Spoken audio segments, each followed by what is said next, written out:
All right, you guys, it is time. I'm 6 months postpartum and I'm ready to share my story. So, when I found out I was pregnant, I was very excited. I come from a long background of athletics and sports and conditioning, and I myself was personal trainer at the time, but I did not expect to not really be into posting and filming my workouts. I was really more concerned on my mental mindset and my baby's well-being. Although everything was flying colors, I still was nervous, right? I'm a first-time mother. I didn't know if I was lifting too heavy and it would hurt the baby, so it was only natural to do my research.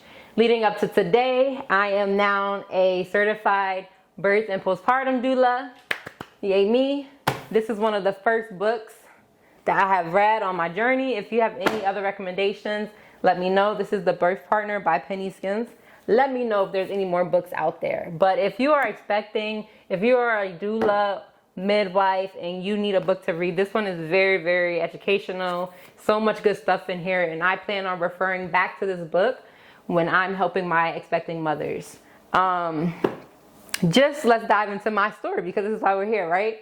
So I became a doula really because I feel like after experiencing my first birth, giving birth to my first child, my baby boy, I felt as though I didn't have the support that I needed. Although my partner was there, I feel like if I would have known about having a doula and things to do, prepare myself leading up to my actual labor, that things may have went a little bit smoother. I'm so thankful and grateful for how everything went. I'm healthy, my baby's healthy. But let's get into the story. So I'm gonna fast forward everything. So everything was flying colors. There's really nothing to talk about during my pregnancy. I didn't go through all those weird cravings that you see on Instagram. Not me. I've always come from home cooked meals, eating clean. So I was the opposite. If I ate out was when the times where I felt nauseous and sick. So I just avoided eating out and I just cooked all my meals pretty much. And I enjoyed that. I did have a little sweet tooth craving here and there, but other than that, everything was normal. Following up to my 40-week doctor's appointment. So I go to my doctor's appointment. I'm 40 weeks. I'm 1 centimeter dilated. The doctor takes my blood pressure and she goes, we're going to send you down to labor and delivery because your blood pressure is a little high. So I'm just okay, this is my first time. Don't really know what to expect. So I go to labor and delivery. I'm in there. They wanted to monitor my baby. So a doctor hooks me up to the machine, tells me, you're going to be hooked here for maybe 45 to an hour. Someone come check on you. So when the nurse finally comes in, she looks at me, looks at the screen, and she goes, we see a slight deceleration in your baby's heart. We're going to move you to labor and delivery to prep. And my initial thought was shocked, right? This is my first child. You're telling me that I'm going into labor.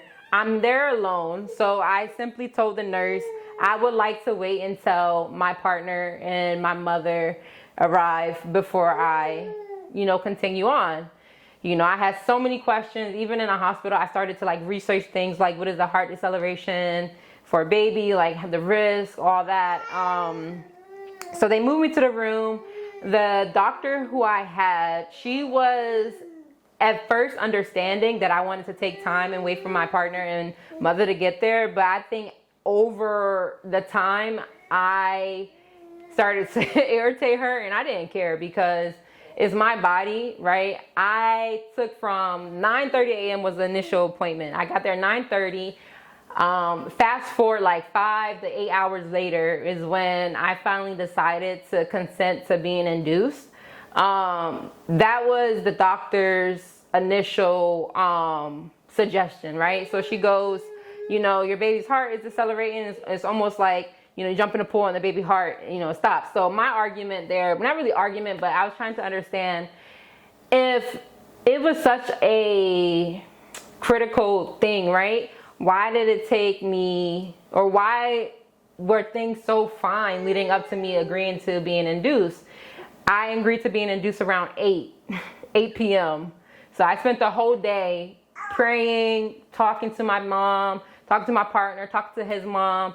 We're just going back and forth with doctors and nurses. I'm wanting second opinions. And really I wanted time to feel confident and to feel calm enough to feel like I'm in control, given that a nurse is coming in and this is an intervention, right? And your doulas will be able to explain that to you, like interventions, but this was a medical intervention. Like, I didn't want to be induced. That's the option for some women, but I didn't want to be induced.